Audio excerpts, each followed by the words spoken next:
how to become a gynecologist, pediatrics and surgeon after the BAMS।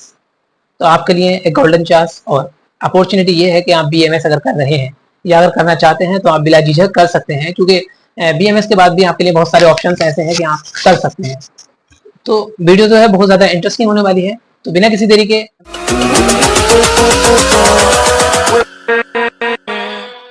Hello everyone, एक बार फिर से स्वागत है आपके अपने प्यारे से चैनल हैबर खान ऑफिशियल में। तो आज मैं बात करने जा रहा हूँ how to become a gynaecologist, paediatrics and surgeon after the BAMS। तो बता दूं कि BAMS जो है एक ऐसा कोर्स है जो आयुर्वेदा है, लेकिन उसको करने के बाद बहुत सारे ऑप्शंस आपके पास अवेलेबल रहेंगे।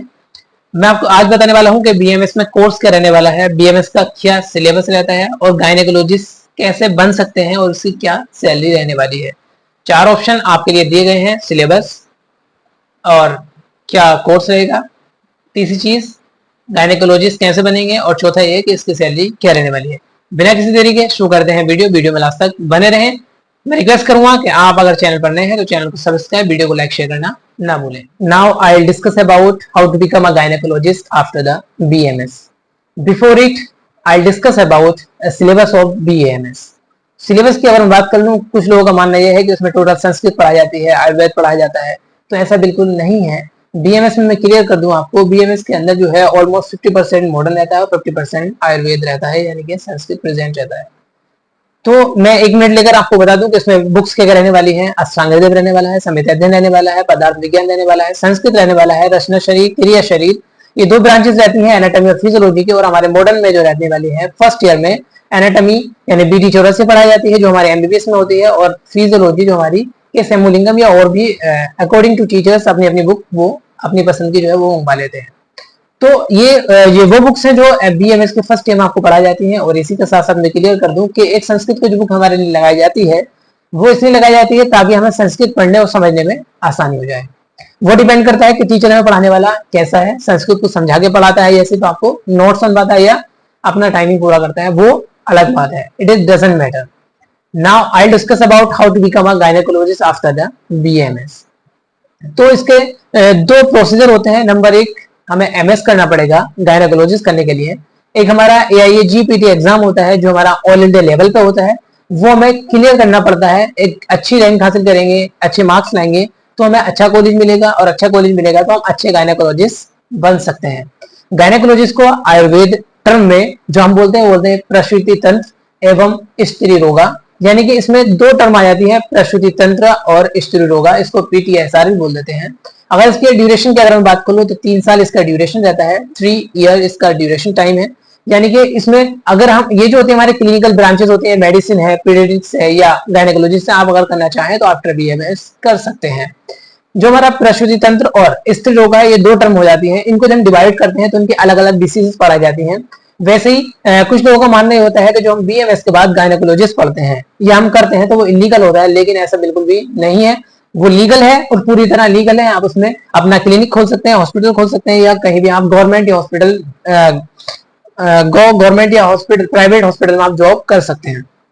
इसी के साथ साथ मैं आपको बता दूं कि उसमें जो टर्म में जो सिलेबस रहने वाला है गायनेकोलॉजिस्ट का, वो बता दूं आपको 50% आयुर्वेद रहने वाला है, 50% आपका मॉडर्न रहने वाला है।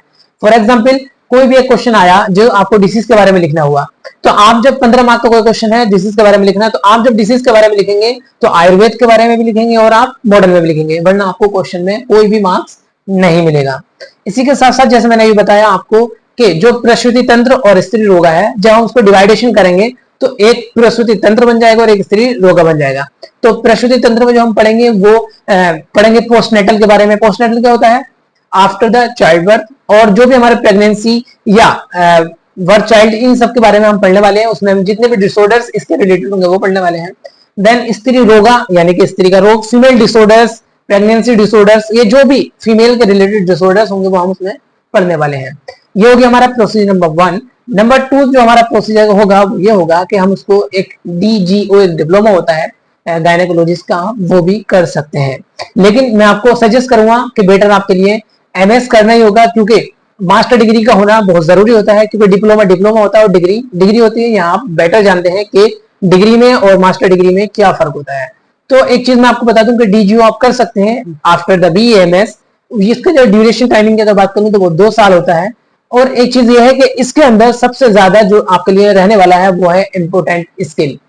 और जो मैंने अभी बात की थी आपको AIA GPT एग्जाम, वो एक ऑल इंडिया लेवल एग्जाम होता है। कोई भी BMS स्टूडेंट इसको अटेम्प्ट कर सकता है। जब आप अटेम्प्ट करेंगे तो इसके लिए बेस्ट प्रिपरेशन होनी चाहिए। बेस्ट प्रिपरेशन आपकी होगी तो बेस्ट मार्क्स आएंगे, और जब बेस्ट मार्क्स आएंगे तो बेस्ट रैंक आपको मिलेगी।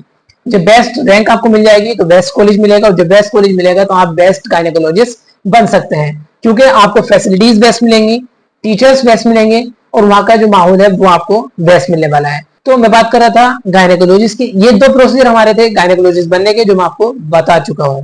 इसके बाद मैं आपसे बता दूं कि BMS में जो हमारा सिलेबस रहता है या कोर्सेज रहते हैं वो क्या क्या है। BMS के बाद हम MD कर सकते हैं, MS कर सकते हैं, MBA कर सकते हैं, MSc कर सकते हैं। MBA मैनेजमेंट कोर्स होता है, लेकिन ये जरूरी नहीं कि आप BA MA के बाद ही MBA करें। MBA आप पब्लिक हेल्थ मैनेजमेंट कर सकते हैं, हेल्थ केयर मैनेजमेंट कर सकते हैं, ये भी MBA के भी कोर्स इसमें होते हैं। इसके बाद आप PhD भी कर सकते हैं, MS MD के बाद PhD कर सकते हैं आप, या कोई भी जैसे आपने क्लिनिक कर सकते हैं, हॉस्पिटल खोल सकते हैं, या कॉर्पोरेट जॉब कर सकते हैं। गवर्नमेंट जॉब भी इसके लिए बहुत सारी अवेलेबल है, आप वो भी कर सकते हैं। तो आप चैनल से जुड़े रहें, क्योंकि आने वाली हर एक वीडियो BMS के रिगार्डिंग, MBBS के रिगार्डिंग, फर्स्ट ईयर जो क्या क्या हमें एसेंशियल है वो इसके लिए आपको एक वीडियो कल मिल जाएगी। और इसकी जो सैलरी के बारे में बात कर रहा था, गायनेकोलॉजिस्ट आफ्टर द BMS, अगर आप गवर्नमेंट हैं तो 1 लाख तक आपकी सैलरी पर मंथ रहेगी, और अगर आप प्राइवेट में अगर आप करना चाहते हैं तो उसकी एक लिमिटेड जो है वो 50 है, लेकिन अनलिमिटेड कुछ नहीं है।